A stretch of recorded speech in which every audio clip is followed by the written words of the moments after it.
자, 여러분 안녕하세요. 데이터 마케터 이진영입니다. 반갑습니다. 오늘은 질문 한번 볼까요?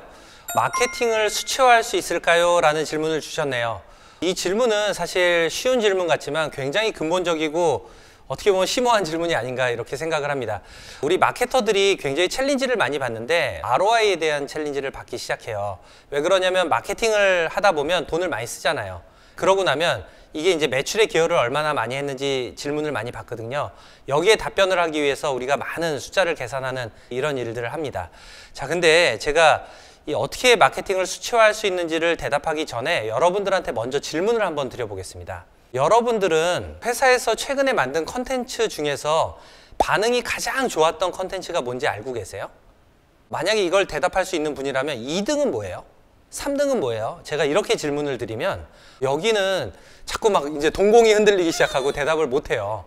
왜 그러냐면 이게 이제 실시간으로 변하는 숫자들이잖아요. 그러다 보니까 누군가가 계속 계산을 하고 있지 않으면 이 부분에 대한 답을 하기가 굉장히 어렵습니다. 제가 이걸 어떻게 하면 쉽게 할 수 있는지 한번 예를 들어서 설명드려 보도록 하겠습니다. 여러분들 먹방 좋아하세요? 제가 즐겨보는 먹방 3인방이 있거든요. 누구냐면 홍유, 도로시, 찌양이라는 분들이에요. 이 세 분이 컨셉이 조금 다른데 홍유는 굉장히 스마트해요. ASMR, 요즘에 아주 핫한 ASMR하고 먹방을 합쳐가지고 얼굴은 안 보여주고 먹는 이 목소리만 이렇게 계속 나오거든요. 그래서 사람들을 막 구독자들을 모아냅니다.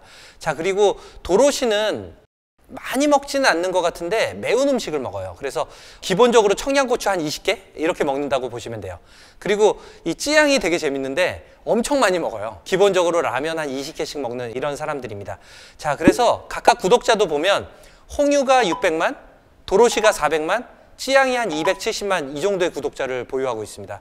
여러분들 200만이 넘는 구독자라면 보통 국내 인구만 가지고는 안 되는 것 같아요. 해외 유튜버들이 계속 유튜브를 구독하는 사람들이 보지 않으면 200만을 넘기가 되게 어려운 그런 숫자인 것 같습니다. 제가 지금 말씀드릴 때 계속 구독자 이런 얘기를 하잖아요. 그래서 우리가 유튜브의 채널 영향력을 얘기할 때는 구독자라는 이 지표에 대해서 되게 신경을 많이 쓰는 것 같아요. 근데 여러분들 중요한 지표가 하나 더 있거든요. 뭐냐면 바로 신규 구독자가 얼마나 증가하는지를 보는 거예요. 이 세 명을 비교해 보면 이 세 명 중에 제일 신규 구독자가 많이 증가하는 사람이 바로 찌양입니다. 그래서 향후에도 찌양의 채널이 계속 성장할 가능성이 높은 거예요. 두 번째로 여러분들이 이 채널에다가 영상 컨텐츠를 뭐 1편, 2편, 3편 이렇게 만들어서 올리잖아요. 이렇게 올릴 때 중요한 지표들이 또 있어요. 뭐냐면 조회수를 많이 생각을 하시는데 좋아요나 댓글도 여러분들이 보셔야 됩니다. 영상을 올렸는데 조회수가 굉장히 많이 나오는 영상들이 있잖아요. 좋아요나 댓글이 하나도 없다. 이런 것들은 광고일 확률이 되게 높아요. 반면에 제가 통계적으로 계산을 계속 해보니까 영상을 딱 올렸는데 초반에 좋아요나 댓글이 막 붙어요. 이런 영상들이 뒤로 가면 갈수록 빵빵 터집니다. 자, 그러니까 초반에 좋아요나 댓글이 많은 영상에다가 광고를 집행을 하세요. 그러면 효과가 훨씬 더 좋을 수가 있습니다. 제가 지금 여러분들한테 유튜브 채널을 말씀을 드리면서 지표를 5가지나 말씀을 드렸어요. 먼저 채널에 대한 중요한 지표로 구독자와 신규 구독자가 있다라고 말씀을 드렸고요. 그 다음에 컨텐츠에 대해서 중요한 지표로 조회수, 좋아요, 댓글이라는 이 지표를 말씀을 드렸는데 이렇게 지표가 많은데 유튜브에서 잘한다는 기준을 어떻게 하면 만들 수 있을까요? 라고 생각을 하시겠죠?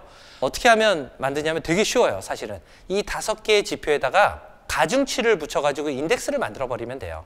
그럼 가중치를 어떻게 만들고 인덱스를 어떻게 만들까 막 이런 고민이 되시잖아요. 사실은 통계학적으로 굉장히 모형을 짜가지고 만드는 방법이 있어요.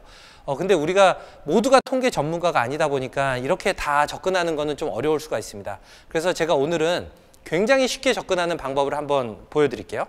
지금 말씀드린 이 5개의 지표를 갖다가 쭉 깔아놓고요. 여기에다 저는 어떻게 했냐면 우리 마케터들의 의견을 물어봤어요. 마케터 분들께서 채널에 있는 이 신규 구독과 그 다음에 구독이라는 지표 중에 뭐가 더 중요하다고 생각하세요? 이렇게 여쭤봤더니 7대3으로 신규 구독이 중요하다고 말씀을 하시네요. 와, 이건 되게 신기했어요. 그 다음에 컨텐츠의 중요한 지표인 조회수하고 댓글하고 좋아요를 여쭤봤더니 조회수가 그래도 50%로 가장 중요하다. 그 다음에 댓글이 30%, 좋아요가 20%라고 이렇게 대답을 해주셨습니다. 자, 그러다 보니까 이 가중치를 그대로 공식에다가 적용을 하면 되거든요.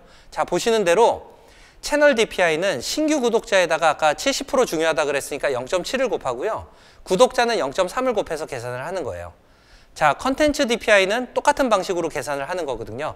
자, 이렇게 계산을 하고 나면 우리가 채널에 대한 영향력과 컨텐츠에 대한 영향력을 분리해서 이제 볼 수 있게 됩니다. 자, 아까 제가 말씀드린 먹방, 3인방 이 세 분에 대해서 채널 DPI와 그 다음에 컨텐츠 DPI를 보면 채널은 지금 구독자 수 그대로 나왔네요. 그래서 1, 2위, 3위가 홍유, 도로시, 쯔양 이 순서대로 나왔습니다. 아마 기본적으로 깔고 가는 구독자가 워낙 많다 보니까 신규 구독자가 좀 증가를 하더라도 큰 영향을 주지 못했던 것 같습니다. 자, 그렇지만 재밌는 건 뭐냐면 컨텐츠 DPI예요. 컨텐츠 DPI를 잘 보세요. 이거는 순서가 바뀌어요. 3위였던 쯔양의 컨텐츠가 1, 2, 3위를 다 차지합니다. 최근에 쯔양께서 욕지도에 가가지고 컨텐츠를 찍었던 컨텐츠를 오픈하기 시작했는데 오픈을 하면서 사람들이 반응을 굉장히 좋게 합니다. 사실 여러분들 아시겠지만 쯔양이 뒷광고 논란이 좀 있었잖아요. 근데 이제 진심으로 사과도 하고 반성도 하고 막 이런 모습을 보이면서 한때는 이제 컨텐츠를 다 내렸다가 다시 지금 올렸거든요. 다시 올린 컨텐츠에 대해서 사람들이 응원을 해주는 것 같습니다. 제가 처음에도 말씀드렸지만 향후에 쯔양의 채널을 주목해서 봐야 될 필요가 있을 것 같아요. 지금 전체적으로 신규 구독자도 많이 늘고 있고요. 그 다음에 전체적으로 사람들의 반응도 좋기 때문에 DPI 점수가 높습니다. 근데 이렇게 유튜브만 우리가 DPI를 가지고 계산할 수 있냐, 그런 건 아닌 것 같아요. 우리가 검색 채널도 있고요. 우리가 회사에서 운영하는 거는 홈페이지, 인스타그램, 페이스북, 뭐 예를 들어서 몰도 운영을 해요. 이 각각을 전부 DPI로 만들 수가 있거든요. 검색에서는 우리가 중요한 지표가 뭐예요? 검색 채널에서는 검색량이 제일 중요하고요. 그 다음에 여러분들 네이버 일면 점유율 같은 거 아시죠? 그런 걸 SOV라고 하잖아요. Share of Voice. 이것도 되게 중요한 지표예요. 그리고 홈페이지는 우리가 보는 게 방문자 수, 체류 시간, 그리고 전환 수 이런 것들을 보잖아요. 그리고 몰 쪽을 가시면요. 가격의 경쟁력이 있는지 후기 수 별점을 봅니다. 자, 이런 중요한 지표들에다가 아까 같은 방식으로 가중치를 붙여가지고 계산을 한번 해보세요. 그러면 우리 회사의 지금 현재 상태가 어떤지를 한 번에 딱 알 수가 있습니다. 자, 여러분들 마케팅은 어찌 보면 되게 간단한 거거든요. 델롬한테 그냥 밀면 돼요. 이 반응이 좋은 채널에 광고비를 높이시고요. 반응이 안 좋은 채널은 다시 연구를 하거나 광고비를 빼세요. 결론적으로 반응이 안 좋은 채널에 광고비를 빼가지고 반응이 좋은 채널로 옮겨주면 전체 마케팅 효율이 높아지는 거예요. 자, 여러분들 처음에 질문한 게 마케팅을 어떻게 하면 수치화할 수 있는지를 질문을 하셨는데 이 수치화의 목표는 채널의 건강 상태를 확인하는 방향으로 가시는 게 좋습니다. 그리고 이 건강 상태를 다 확인할 수 있어야 결국 마케팅의 ROI를 계산하는 가장 기본적인 스텝을 밟아갈 수 있는 기초가 되는 겁니다. 여러분들 오늘 답이 좀 되셨나요? 혹시 조금 더 궁금한 점이나 추가적인 답변을 원하신다 그러면 댓글에다가 문의를 해주세요. 그러면 제가 열심히 답변을 달아드리도록 하겠습니다. 지금까지 데이터 마케터 이진영이었습니다.